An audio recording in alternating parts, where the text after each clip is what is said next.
SportsGrid, your 24/7 sports wagering network. Fantasy sports today.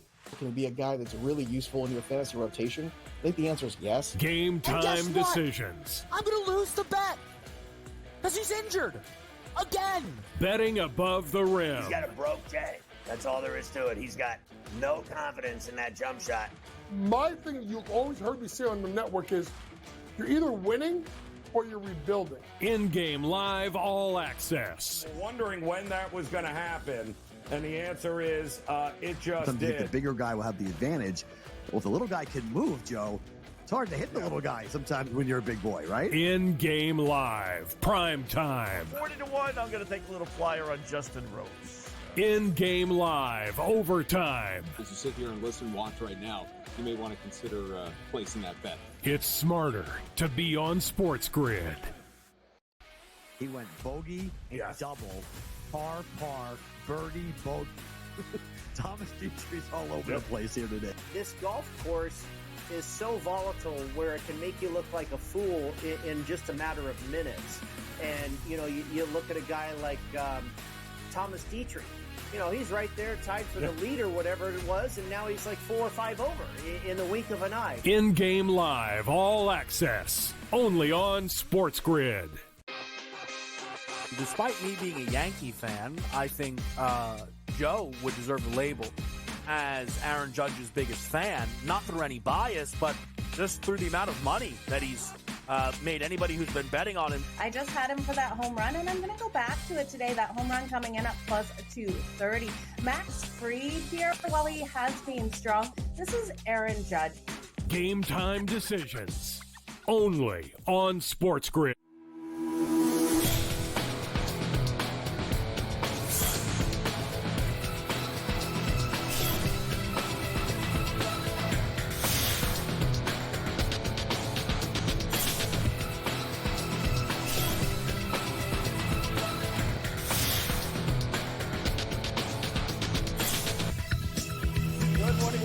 NewsWire here on SportsGrid. Craig Mish here with you as we recap day one. That's right, day one of the NBA draft. Another night to go tonight. Hope you caught our coverage last night on SportsGrid. Great job by everyone involved. Ben, Coach Young, and all our production staff, graphic staff. Awesome job covering the NBA draft. We'll have a recap of that here on the show. In addition, Sam McQuillan is with us from Legal Sports Report. We'll have the very latest on sports betting here in the United States. Also, Mike DeCourcy weighs in on the latest at Copa America. And a whole lot more. So stay with us here on the grid. We'll cover some baseball, WNBA, and everything happening in sports as, of course, we get toward the really peak season of what is going to be a very exciting Olympic Games next month. So stay tuned for that as well. Let's get started with last night's recap of the NBA draft. 2 players from France taken in the first 2 picks. Never seen that before. We did last night. And especially in the way that it went down, really exciting. Zachary Risacher went in the first pick, first round, which we've never seen before. 2 players from France. And now the question is, will the Hawks trade Trae Young, given the fact that they both play the same position on Atlanta? The second pick in the draft was Alex Sarr. He goes to the Washington Wizards. He was $700 to go second overall. So basically, you're risking $700 to win 100. I hope you did not make that bet, even though you would have won. So he was unlikely to go first overall. The third pick in the draft was Reed Sheppard. He went to the Houston Rockets out of Kentucky, the first college player to get taken. He was minus 210 to go third. The fourth pick overall was Stephon Castle from UConn. And then, as you can see, plenty of picks after that. Ron Holland, 5. Donovan Clingan went to the Trailblazers. I think probably the most interesting pick may have been the 9th pick overall, Zach Edey, who was the National Player of the Year and ends up going to the Memphis Grizzlies there. But naturally, the big story, number 1 pick, number 2 pick, both from France. Alex Sarr, extremely excited to see that happen, saying that hopefully this opens the door for more. The amount of talent we have in France, I'm really excited for Zach. And, I think our national team is really going to be good. And what were your immediate emotions when you found out? Oh, I was really happy for him. I kind of already had a feeling, but I was happy for him, and it was nice. Oh, and for me, I was really happy for me too. Yeah, I mean, I think it's really special, like any pick you get picked, the team is taking a chance on me, and I'm really blessed for that, and I won't take it for granted, and doing it in front of my family, them being able to come to New York, it just means a lot, and I'll just, just play with effort and impact winning. Metalis Buzelis ends up going 11 overall to the Chicago Bulls, Chicago native there, so congrats to him. He's going home. The big sports betting upset of the night was Devin Carter, who was the favorite on FanDuel to go 8th overall. He was plus 320 on FanDuel and even plus 450 to go 10th. He ends up going to the Sacramento Kings at 13. He played for Providence last year, so naturally the big bets that were won were on Devin Carter. Also, Bub Carrington out of Pittsburgh goes as the final lottery pick at 14. Dalton Connect slides to the Lakers at pick 21. Those were just some of the picks that went from 11 to 20, but Carter was essentially one of the bigger slippers in the draft. Needless to say, he ends up going to the Kings and said it was his first choice. Were you expecting this at all to go to the Kings? Were they on your list? Yeah, they were honestly number one. So this is the team I wanted to go to. This is the team I told my girl, my dad, my aunt, everybody, the team I wanted to go to. So, I mean, God couldn't have planned this out any better. Biggest question out of everything, though, is have you heard of the beam, and are you ready to light the beam? I'm ready. I'm ready to light the beam. Devin Carter, everybody. 13th overall pick for the Sacramento Kings. Congratulations. All right, Devin Carter there being interviewed by NBA TV. All right, picks 21 through 30 as they close out the first round. Terrence Shannon Jr., who went 27th overall to the Minnesota Timberwolves, was recently found not guilty in a felony rape and aggravated sexual assault charge. He ends up with the Timberwolves, 27 overall. And Baylor Shireman goes to the Boston Celtics. Some thought that maybe this is one of the best picks in the draft. Reigning champions, high IQ player, averaged 18.5 points for Creighton. Second round will begin later tonight.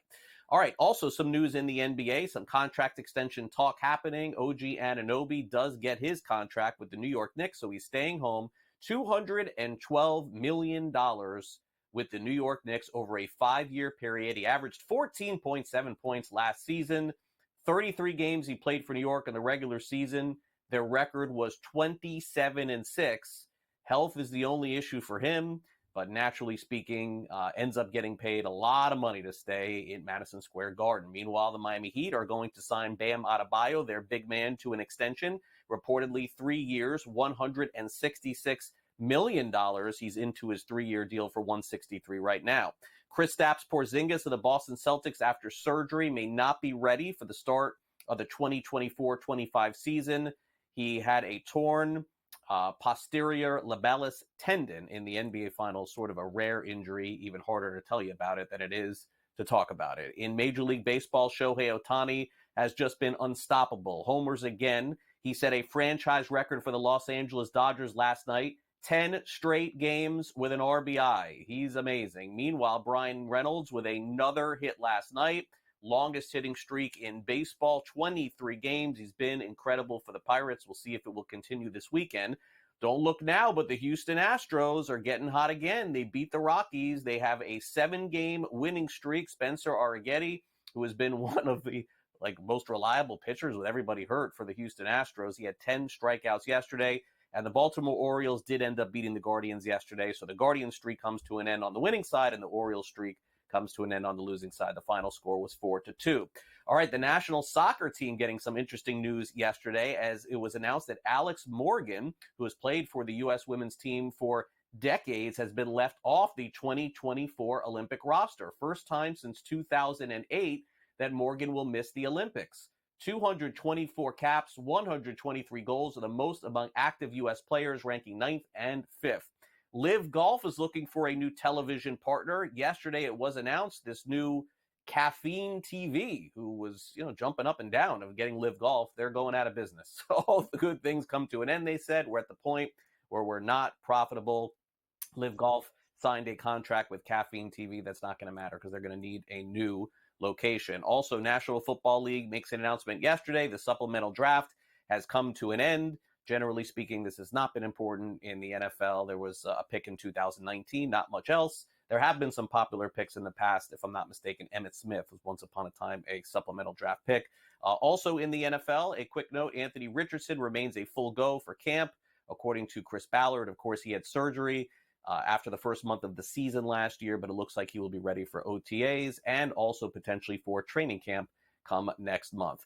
Also, for those of you who are getting ready for our NBA draft coverage, let me give you an idea as to how you can find out about all of the picks and all of the analysis and some of the sports betting odds. It is the SportsGrid app. You can download it right now for iOS and Android. Just take out your phone and scan that QR code that you see there on your screen. It is the SportsGrid app.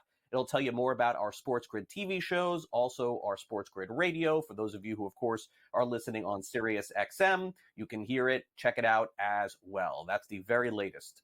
Of course, it is the SportsGrid app. All right, coming up next, we dive into the very latest on the pitch. Copa America is underway. As Michael DeCourcy will join us coming up next on the show, we'll dive into that and also touch on some NBA and some women's soccer as well. As I mentioned, we have the, of course, SportsGrid sound off. We'll hear from Oscar De La Hoya. Christian DeBlock weighs in on the baseball trade deadline. And also Carlos Mendoza as the Mets beat the Yankees. Again, they've been playing some great baseball, no question about that. Then this crazy story that we talked about yesterday with DraftKings getting sued. Is there anything to this? Sam McQuillan will weigh in on some of these allegations going back and forth on social media. Plenty of that and a whole lot more on this edition of NewsWires. We're off and running here on this Thursday, and we'll be back right after these messages with our next discussion. Don't go away.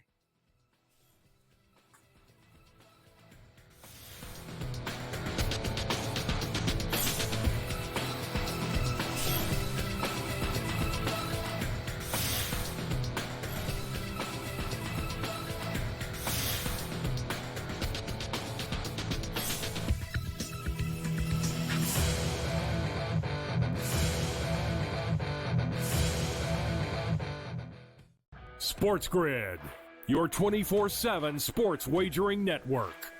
Fantasy sports today. Can he be a guy that's really useful in your fantasy rotation? I think the answer is yes. Game time decisions. I'm going to lose the bet because he's injured again. Betting above the rim. He's got a broke J. That's all there is to it. He's got no confidence in that jump shot. My thing you've always heard me say on the network is you're either winning or you're rebuilding. In-game live all access. Wondering when that was going to happen, and the answer is it just did. did. The bigger guy will have the advantage.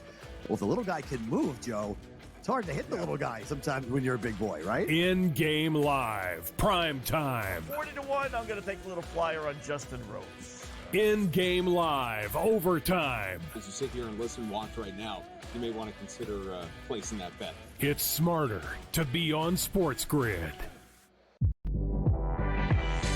After Atlanta won the draft lottery, that I was taking Ricochet number 1.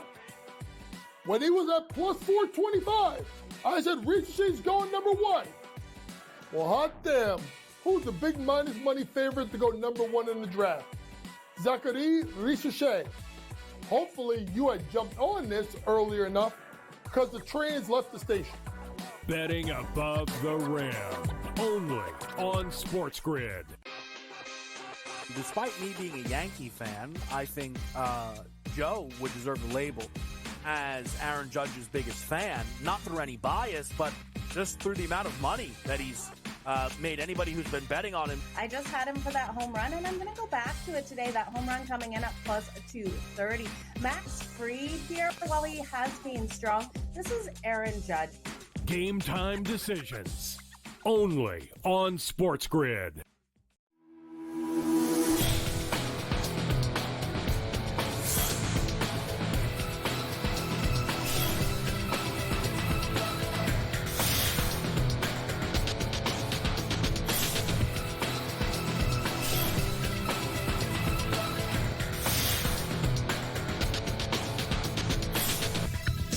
Welcome back to NewsWire. Always great to catch up with Michael DeCourcy, who's just so well-versed on a number of different topics. We can throw anything at Michael, and he can throw it right back at me. We'll see if that happens today. We'll play a game of Let's Talk About This.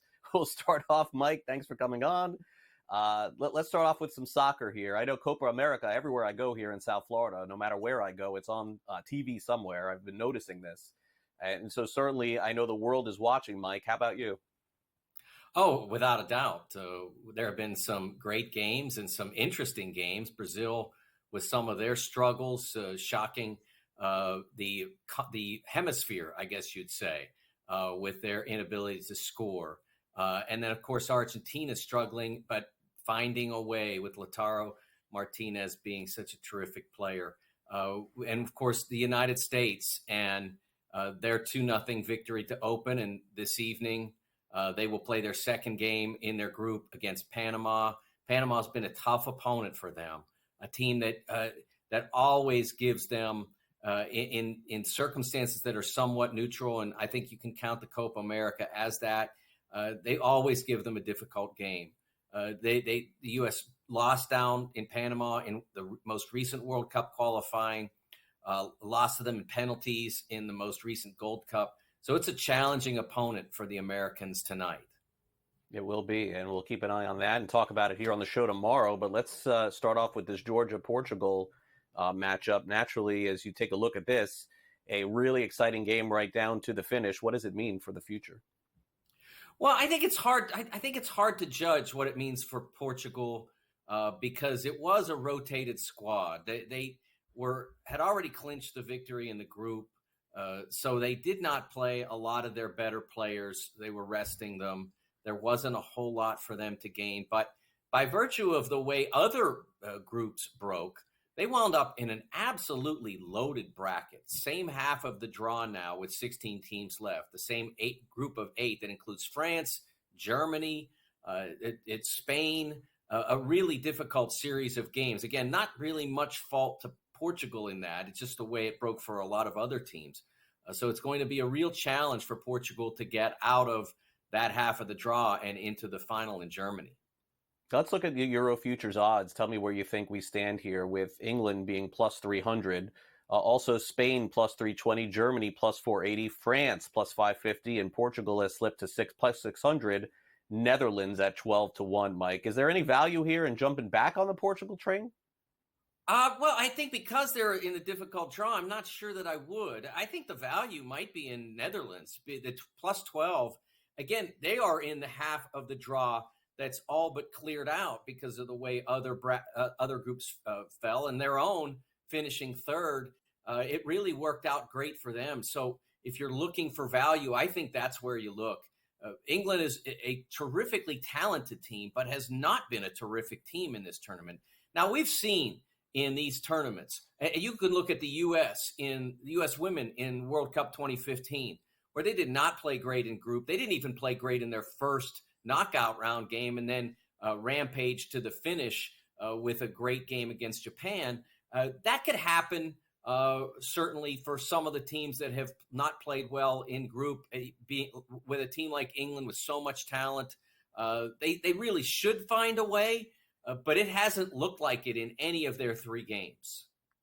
I want to focus now and move ahead to this big story that broke yesterday with the Olympics coming up, because I think this probably surprised some people. And Mike, you're obviously more familiar with this than people that follow soccer very closely. But when you associate women's soccer, you think of Alex Morgan almost first.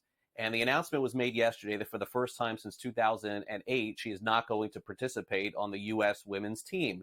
Now, for me, I did some research here. And again, not being as completely familiar with this, I really didn't feel like I came up with a good answer for why that she's not on this.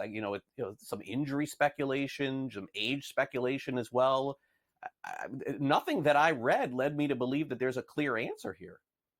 Well, honestly, Craig, I think the first answer, I almost wish that this were a World Cup, because we would know what exactly does Emma Hayes have in mind.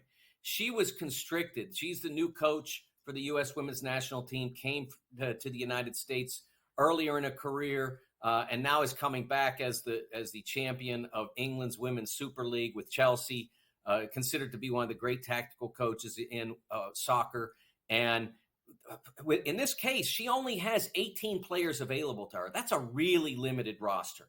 And so first off, there's just the numerical factor. And then there's the factor that Alex is a center forward. She doesn't do anything else. That most of the forwards that were chosen for this team are very versatile. kind of lacks a center forward unless they play Katarina Macario there, which they may. But the fact that they decided to use a lot of versatile players to cover for the fact that they're only allowed 18 really put Alex in a tough spot. I would be very curious if this were a 23-player roster. How would it have gone? Would she have made it? I really wish I could get an answer to that, but obviously it's all suppositional. Yeah, and again, maybe we'll learn more as we get closer, still a month away from the Olympics. All right, well, for those of you who are not familiar with Michael has his eye always on college basketball, and so naturally we wanted him to weigh in on the NBA draft. Michael's sort of rare, 2 foreign players, 1-2 going at the top, which tells us, who knows? Maybe that will work out. Maybe it won't. Sometimes you need years to figure out whether if a draft like this can even end up being a good draft. Overall takeaway from the first round, from the first 12 lottery picks, 13, 14? Yeah, the sooner it's over, the better. This is the worst draft that I have ever covered in all of my years of covering basketball. I mean, Risache played last year in the final of the U19 World Cup for France against Spain and scored 0 points. Took 1 shot in 23 minutes of playing time. Now, just try to imagine Anthony Davis doing that, or Anthony Edwards, or someone like that. It just there was just not a lot of talent here. But I like what the Kings did. I like what the Lakers did in getting Connect. I think those are the teams that you're going to watch as having really succeeded here. All right, Michael, great stuff as always, and thanks for saying that. I thought I was the only one who felt that way. Appreciate you coming on. All right, Michael DeCourcy here with us. We'll be back with the SportsGrid Sound Off next.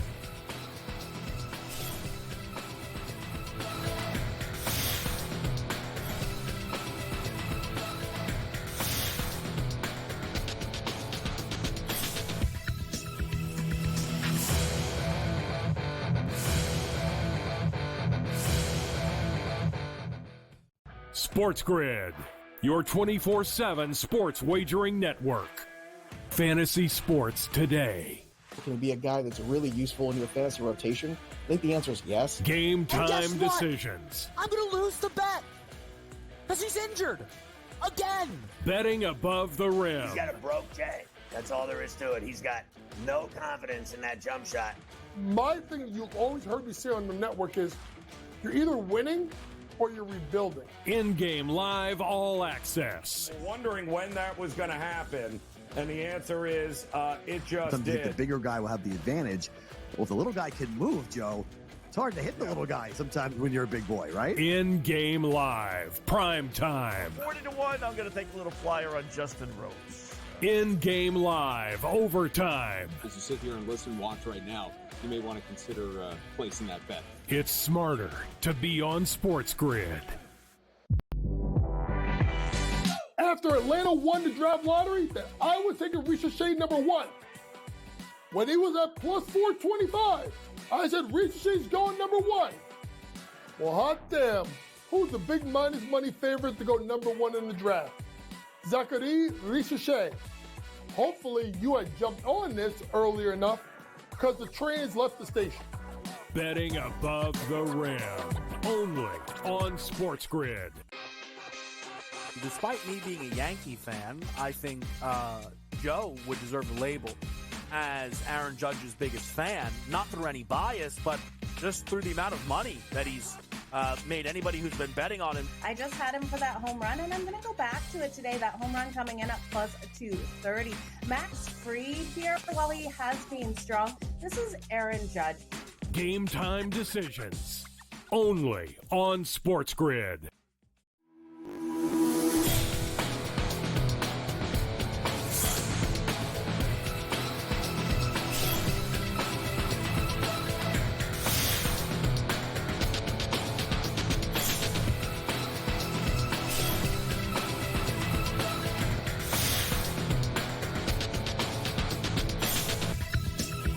Welcome back to the SportsGrid Sound Off here on SportsGrid. I'm Craig Mish. Let's get started by playing some fun videos for you here on the show. We've got, of course, Christian DeBlock coming up with a baseball opinion, but let me start with a boxing opinion. This is really good stuff. This is really good stuff. So for those of you who are unfamiliar, Devin Haney ended up fighting Ryan Garcia this year, and basically there was a lot of controversy surrounding it because Ryan Garcia inevitably was disqualified for allegations of PEDs and testing positive, things of that nature. He was later cleared of a lot of this stuff. It's a very convoluted and confusing story, but needless to say, the outcome of this is you're going to get another fight between these two, between Devin Haney and Ryan Garcia. And the reason why is because they keep stretching the controversy even when they don't need to. Speaking of which, Oscar De La Hoya of Golden Boy Promotions is not too happy with Devin Haney celebrating his loss with a disqualification at a bowling alley. Listen to what Oscar De La Hoya had to say about that. Let's talk about Devin Haney now. Devin Haney, you're pathetic. You're dancing around in the bowling alley because you got your decision reversed. Nobody's gonna forget about that beating you took. Oh, and let's not forget, you're accusing me of not paying you? Bro, you just do not sell. That's the bottom line. You can audit my company anytime you want. I pay every fighter, and I'm pretty sure you got that from Canelo, when he started. So bro, that 1 year layoff, that retirement, just enjoy it. Wow. You don't see stuff like that often. Oscar De La Hoya has been taking shots. I've noticed at this in a lot of his boxing press conferences. And why not? The guy has made so much money and is still making money from Golden Boy Promotions. So there you go. There's going to be another fight, no doubt, between those two. All right, so the Toronto Blue Jays going into the season were one of the heavy favorites to make the postseason, not to win the division, but just to get in. It appears as though that's not going to happen. They've had a lot of different issues going on with their team, mostly of which have been on the hitting side. Vladimir Guerrero Jr. potentially on the way out. Bo Bichette hasn't played well and then went on the injured list. Christian DeBlock weighs in as Bichette is a potential trade target this summer.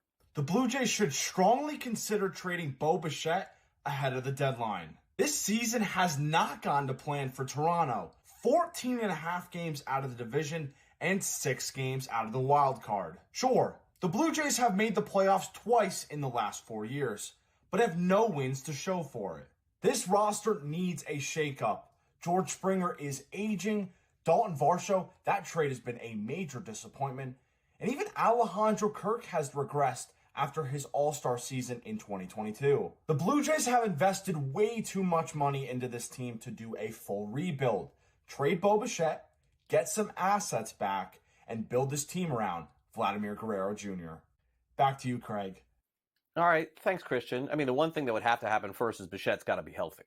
And there's no way the Blue Jays are going to be able... Well, I mean, I guess there is a way they could trade an injured player, but Bichette has to come back the next few weeks, show that he can be healthy for about a month, and then potentially get traded. It's a shame because the Blue Jays had this clear window for being open, and now it seems like it is shut all of a sudden. All right, well, the window is back open for the New York Mets. My gosh, they have been on fire over the last couple of weeks. I know people are giving the Grimace the credit, and naturally the Mets are diving into this too, but it's been a lot more than that. They've dominated the Yankees, and Carlos Mendoza, their manager, says give credit to the players. Yeah, credit to that group right there. Good players, good coaches, and they're having fun. But I think when it was hard, and the game is hard, and you want to go through some stretches where it's not easy for you, just got to stick to your process. How can you get better in different areas? What are we missing? And then obviously you got to go out there and compete. But looking back to those days, that was the approach. How can we get better? How can we continue to push these guys? How can we put these guys in a better position and have success? And at the end of the day, like I said, good players going out there and executing. So, yeah, just to kind of give you an idea how long the baseball season is, a month ago, the Mets were pretty much out of it. The Cardinals were pretty much out of it. And the Cubs were pretty much in it. And that's been completely flipped upside down. It's a long season, and there's a long way to go. But the Mets have definitely put themselves into a better position. All right, we'll take a quick time out here on the show. This very odd lawsuit coming in via DraftKings with social media commentary. We'll dive into it all next. Sam McQuillan joins us from Legal Sports Report. Don't go away.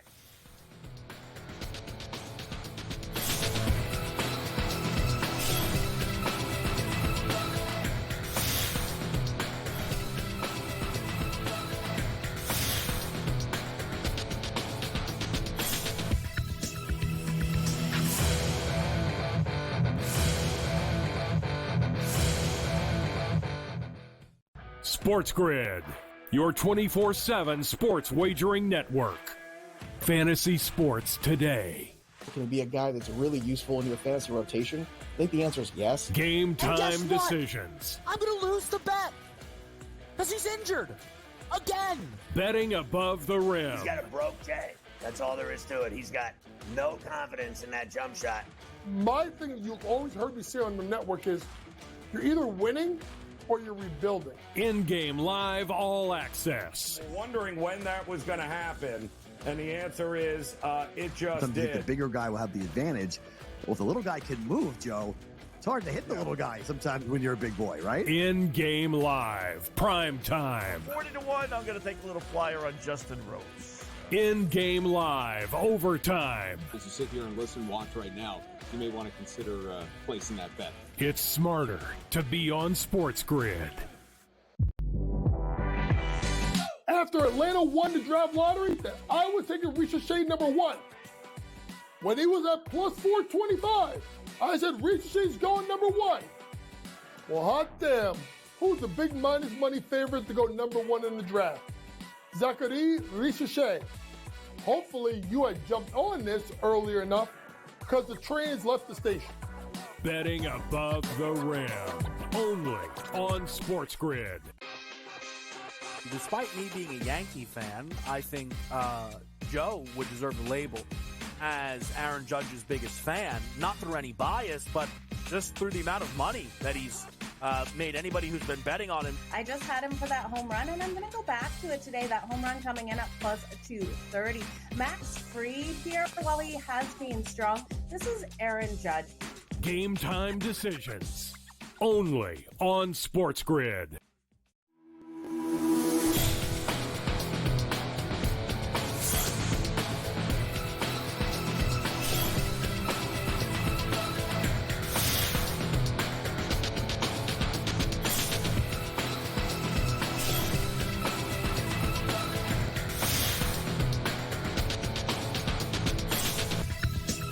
Welcome back to NewsWire here on SportsGrid. We got the ultimate he said, she said story in sports betting this week. This lawsuit that is being filed against DraftKings with a response from one of the people involved in it. And let's bring in Sam McQuillan from Legal Sports Report. Sam, this is an extremely convoluted story. It's a convoluted lawsuit. On social media, there was a convoluted response trying to understand exactly what happened here. Is this a legit lawsuit? Is it not legit? The people involved, are they legit? Are they unsavory characters? I don't know what to make of this entire thing. I would love for you to tell me your opinion of it, but first I think we probably should tell the story as to what this lawsuit is all about, and then we can take it from there. Yeah, Craig, it essentially involves three very strange parties. One is the John Doe who filed this lawsuit. One is a professional gambler named Gadun Kyrillos. If I'm saying his last name wrong, I apologize, but he's commonly known as Spanky in the gambling world. And then DraftKings, a sports betting company, obviously. So it's these three parties have been named in this lawsuit. It accuses Spanky, who fired back this week, kind of telling his side of the story. It accuses him of extorting a man to pay him $500,000 who he allegedly found using information obtained from higher-ups at DraftKings. The lawsuit accuses Spanky of orchestrating an altercation on a subway platform in Long Island City, Queens, which is just a stone's throw away from where I am right now across the river. The lawsuit, which is identifies as John Doe, claims he was approached by a masked man during his commute into the city, who then threatened to kill him if he didn't pay $500,000 to Spanky. And then it goes on to say that Spanky allegedly got the information where he would know the whereabouts of this man and his commute from higher-ups at DraftKings who have access to your personal information as a bettor. Now, Spanky came out on social media this week saying that the person who filed the case, an attorney named Stephen Jacobs, is actually the John Doe who is identified in the case, the person who alleges that this extortion happened. He's an attorney at Herbert Smith and Freehill in New York. He claims that the two actually met through a mutual friend who then gave Jacobs money to launch a gambling partnership, what's known as using someone as a beard to place money at DraftKings without getting limited. a guy like Spanky, who claims he is banned from many sports books, limited at many sports books because they won't take his money. His gambling is too good. His information is too good. They typically use these guys known as beards, where these people aren't limited. They don't have a history with a sports book. They find them, they give them the money to place bets. They make money, and then they split the money afterwards. So Spanky came out and said that he actually won a substantial amount through Jacobs, about $350,000 in profits, along with $14,000 in bonuses. And what he says happened, Spanky's side of the story, is that Jacobs tried to withdraw the money. He then was hit with a roadblock from DraftKings, which required him to sign some paperwork. He kind of got cold feet, Spanky says. Then Spanky tried to figure out what he could do to get this money out of this guy. He emailed the New York State Gaming Commission, he says, and then uncovered through a FOIA request that this guy actually withdrew his appeal to the New York State Gaming Commission to get his money back pretty much as soon as he sent it. So it's a lot of he said, she said, like you said. Spanky claims that he tested Jacobs by saying he could get info from DraftKings on the payout, when he's saying, obviously, I can't get that because I'm banned from DraftKings. I can't get that info. So it's this weird embezzlement accusation scheme. Whether or not this guy was actually accosted, we don't have any evidence. Whether or not Spanky went to other lengths to try to get his money back from this guy, it does seem like there is a mutual acknowledgement that there was some sort of bearding scheme or using someone to get money from DraftKings through a proxy for Spanky. So it should be noted that that's illegal in New York. So you have some people speculating why he would admit to that. Maybe it's to clear his name from this case. And it's weird just to see DraftKings involved. They put out a statement saying, hey, we really have no part in this. We don't know why we're being sued. We obviously wouldn't give information to a proxy bettor to go locate somebody. So more will come in this weird case, and I'm sure more of it will be very weird indeed. Yeah, a lot of strange commentary coming from this. Maybe the most strange is the fact that this Spanky says that he's limited or can't bet in these sports books. As far as I know, Sam, Las Vegas is a 4 or 5 hour flight away. You just do whatever you're going to do and then come back and you make yourself your fortune, if indeed that is the case. I don't know. It's a very odd story, to say the least, for me. Anyway, all right. Bally Bet, not really off to the best start when sports betting got legal over the last couple of years. And now there is some discussion that Massachusetts was going to have Bally Bet, but not going to have it, at least for the time being. I know that there's been a lot of turbulence with this and the company as well. Naturally, Bally inevitably is not going to be sponsoring these RSNs also in the future. So I wonder what the future of the name, by the way, Bally Bet is. Yeah, Bally Bet has waited over a year to launch in Massachusetts. So naturally, it pushing back its launch date, again, isn't that surprising. It had actually planned to launch Bally Bet today, but came out yesterday and told the Massachusetts Gaming Commission, frankly, it needs more time to get things straight, and it's now going to plan to launch sometime in July. The commission said that there's one outstanding issue to resolve, but it'd be surprising at this rate if they had much, if any, success in the Bay State, considering it'll be about 16 months since the other sports books have launched. People are getting plenty of action elsewhere in Massachusetts. You wonder what the incentive to join a book like Bally Bet, which, again, like you said, doesn't have the greatest reputation and has been marred by a myriad of problems. They're now on version 3.0 of their product after writing off about $3 billion, or trying to write off about $3 billion in acquisitions over the last couple of years that resulted in less than 1% market share across the country. So when it launched the sports betting app last fall, it was offline in several states for a couple of months, obviously causing people to get off the app and lose more customers there. And they went over to third-party technology, which is the opposite of what most successful sports books do. We've seen them go on to their own technology. And yeah, Bally Bet is facing the whole ordeal with losing Bally Sports as well. And they are currently exploring a sale from one of their higher-ups, has offered to buy the company and suggested that they get out of sports betting altogether. We've seen smaller apps like WinBet and Better not survive in Massachusetts. So you have to think at this point, why are they even launching in Massachusetts if they can't even really do it on time? Yeah, no, it doesn't make sense. I'm going to guess that'll be the next story, as they don't end up doing it. All right, let's wrap it up with the latest going on in Canada. I know Pat was on the show yesterday talking about this new blueprint for the government there, launching a regulated online gambling market in Alberta, Canada. Do you think that this happens?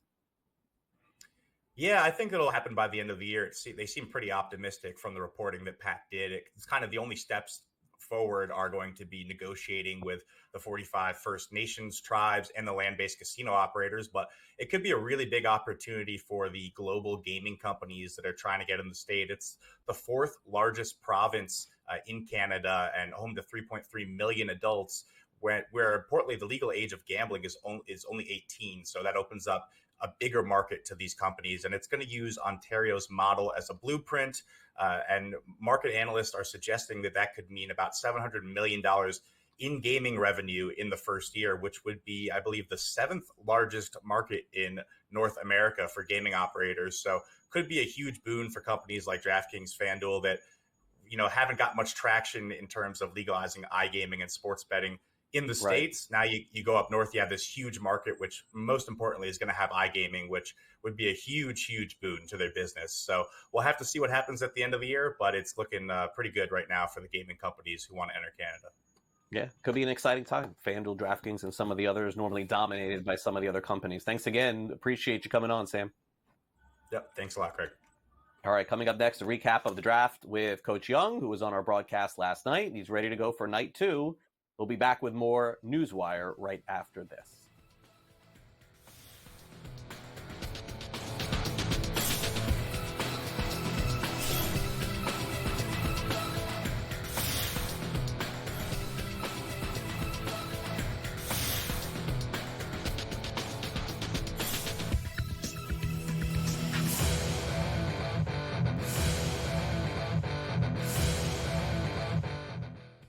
SportsGrid, your 24/7 sports wagering network.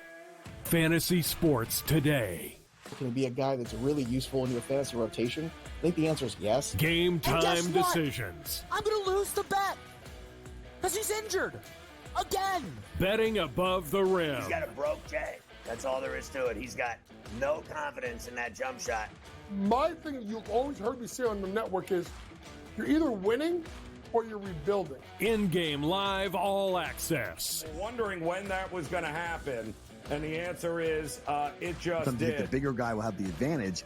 Well, if the little guy can move, Joe, it's hard to hit the little guy sometimes when you're a big boy, right? In-game live, prime time. 40-1, I'm going to take a little flyer on Justin Rose. In-game live, overtime. As you sit here and listen, watch right now, you may want to consider placing that bet. It's smarter to be on SportsGrid. After Atlanta won the draft lottery, that I was taking Ricochet number 1. When he was at plus 425, I said Ricochet's going number 1. Well, hot damn, who's the big minus money favorite to go number 1 in the draft? Zachary Ricochet. Hopefully you had jumped on this earlier enough because the trains left the station. Betting above the rim, only on SportsGrid. Despite me being a Yankee fan, I think Joe would deserve the label as Aaron Judge's biggest fan, not through any bias, but just through the amount of money that he's made anybody who's been betting on him. I just had him for that home run, and I'm going to go back to it today. That home run coming in at plus 230. Max Fried here, while he has been strong. This is Aaron Judge. Game time decisions, only on SportsGrid.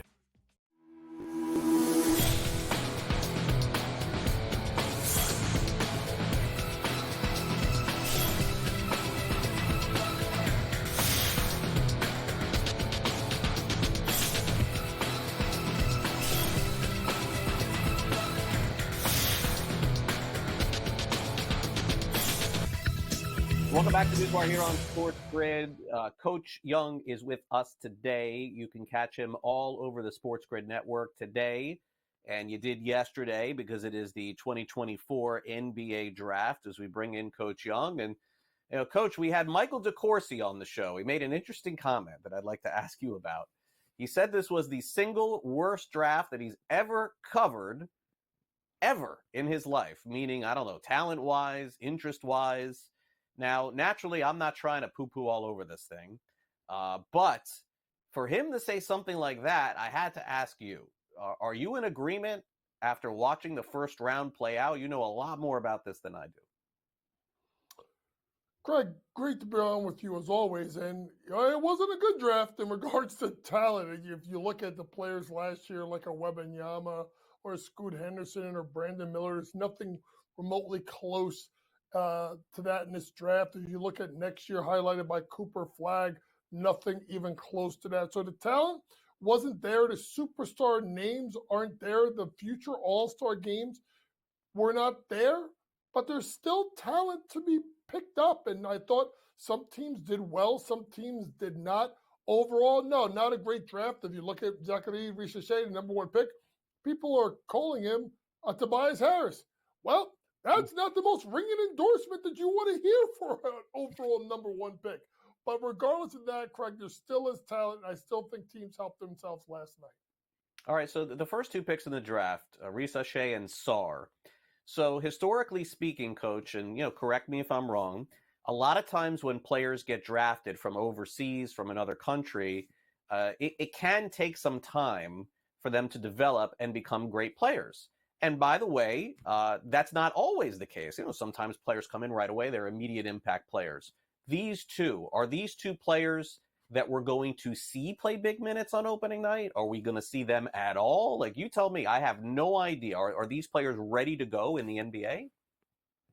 Well, they're ready in different ways. Richa Shea is more of a catch-and-shoot creator off the bounce, so his offensive skill set can slide into Atlanta at number one, especially if they move on from DeAndre Hunter, which I fully expect.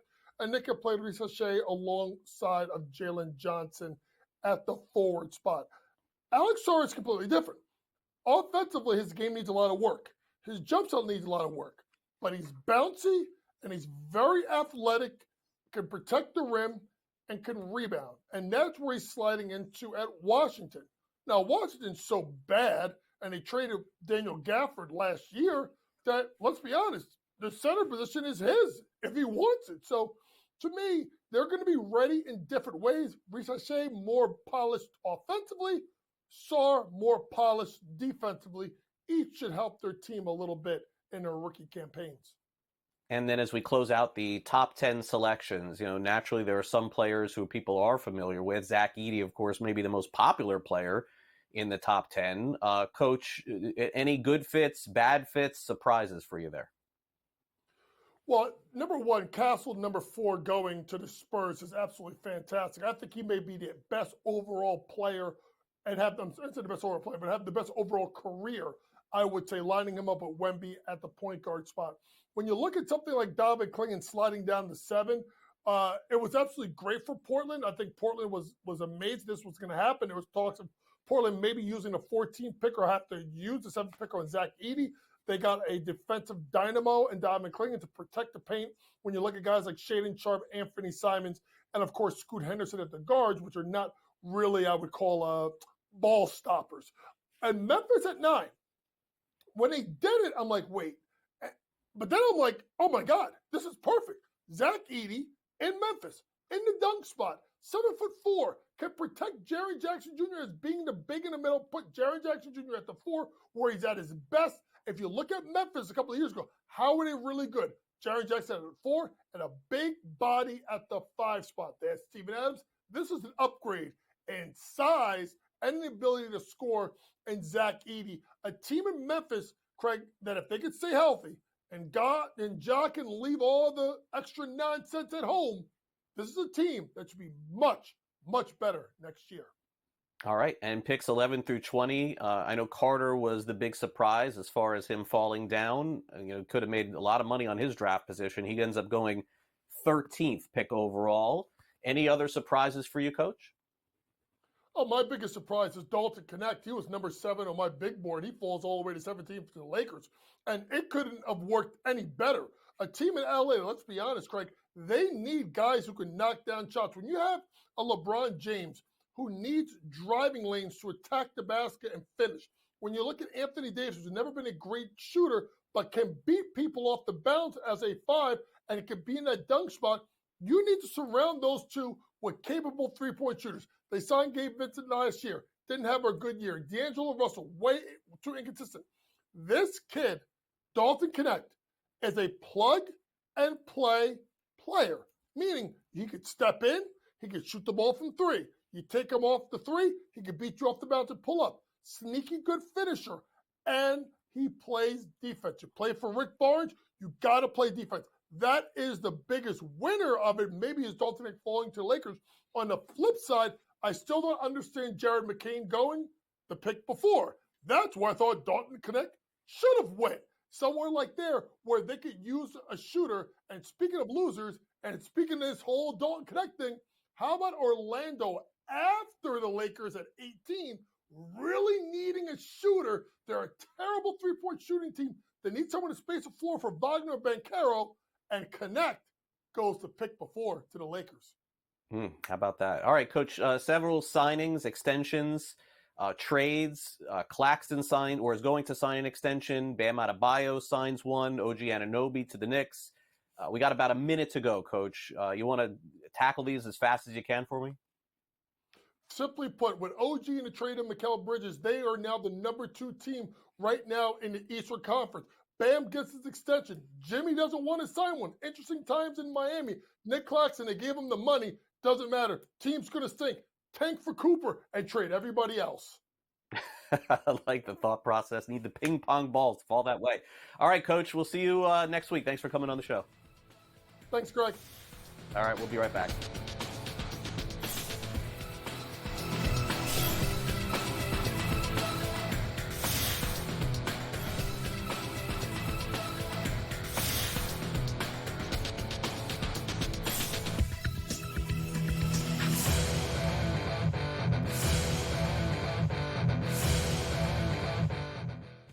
SportsGrid, your 24/7 sports wagering network. Fantasy sports today.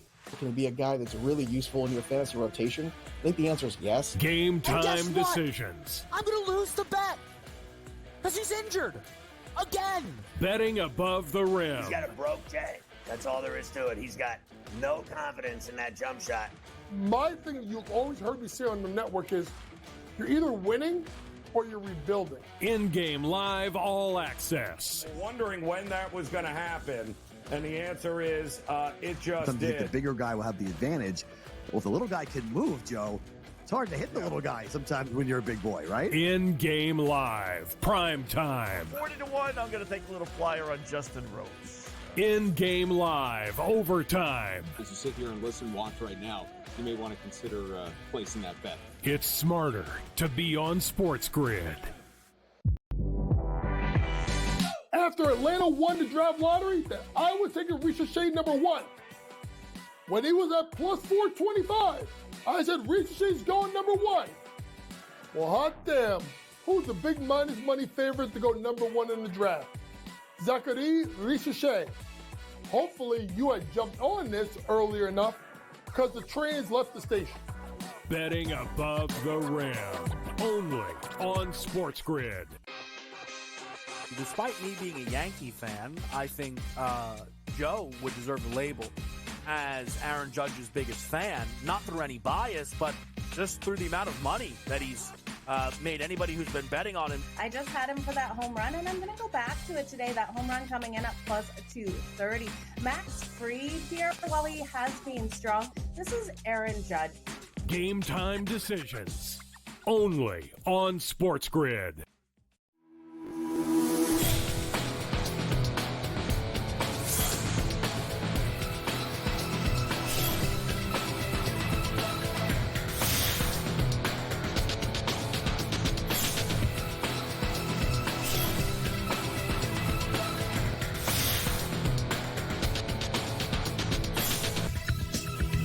Welcome back to NewsWire here on SportsGrid. You know, the Olympics are coming up next month. We'll cover that for you, of course, here on the show. And fantasy football season is right around the corner. Those are just two of the topics that we're covering here on this edition of Last Lick.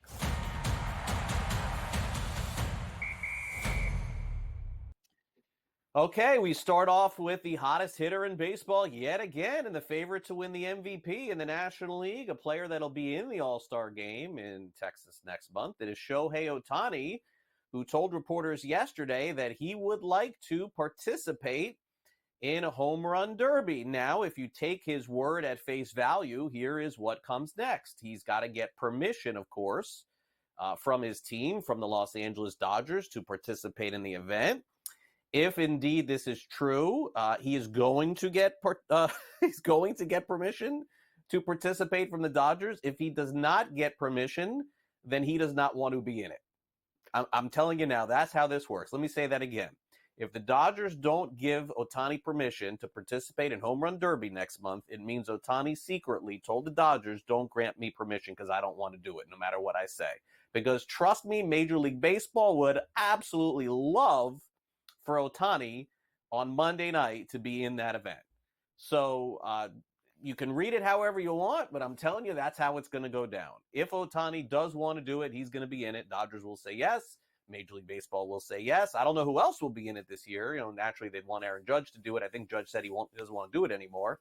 Juan Soto's been a participant before. We'll see. We'll see who ends up doing it. It is the marquee event, I think, of All-Star Week in Texas coming up next month. We'll see if Ohtani participates.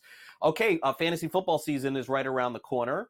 And once upon a time, if you picked in the first 5 picks, you were always taking this running back who you see right there in the top 5. That was Austin Eckler. He could catch, he could run, he could do it all with the Chargers. He's no longer a Charger. I don't know if you knew that, but he's now on the Washington Commanders. He recently did a podcast. He's always been a big fantasy guy, by the way, as Austin Eckler. And he was asked whether or not, with fantasy football draft season coming up in about a month and a half from now, as to whether or not he should still be a first-round pick in fantasy football. And his answer was a resounding yes. Now, look, we've been down this road before. Every player thinks they should be a first-round pick in fantasy football. Okay, we know that. But Eckler kind of made a compelling case, basically saying that over the last few years, he's always had a running back mate. He still will have one in Washington now, but he does expect to get a lot more volume with this new deal that he has with the Washington Commanders. And by the way, not as many talented offensive weapons, fair to say, in Washington as there was with the Chargers the last few years. So we'll see if this ends up becoming true. Now, right now, in terms of average draft position, is Austin Eckler a first-round pick in fantasy? No. The answer is he is not. And he's also a little bit older, too. But we will see if he ends up proving to have first-round value. It'll be a very compelling fantasy football draft season, as always, coming up soon. All right, now there's another very compelling story going on in Central Florida, where this teacher in Central Florida has decided to quit their job to participate in the upcoming Olympics. This was just a basic robotics teacher that has decided no longer wants to teach, want to go participate in the Olympics. And by the way, the sport that the teacher is going to participate in, the javelin. How do you go from robotics to being in javelin in Paris? I don't know. And by the way, one of the very few remaining unpaid sports left are the Olympics. I mean, college sports now, the NIL deals, everybody's getting paid. You don't get paid as an Olympic athlete. Now, you could get paid in endorsements if you do well, but even for javelin, can you kind of jog your history of the last 30 years of Olympics and think, oh yeah, that person participated in the javelin and made a lot of money? Not so much. So kind of big stones, just to put it bluntly, to quit your job, to go try. Because by the way, this person may not succeed at the javelin too. May not win silver, bronze, gold, anything. We'll see what ends up happening. That'll do it for our show today. Thanks again to Michael DeCourcy for coming on the program. Also, Sam McQuillan from Legal Sports Report, and also Coach Young talking some basketball. Also, thanks to, of course, to our producer Michael, and I'm Craig Mish.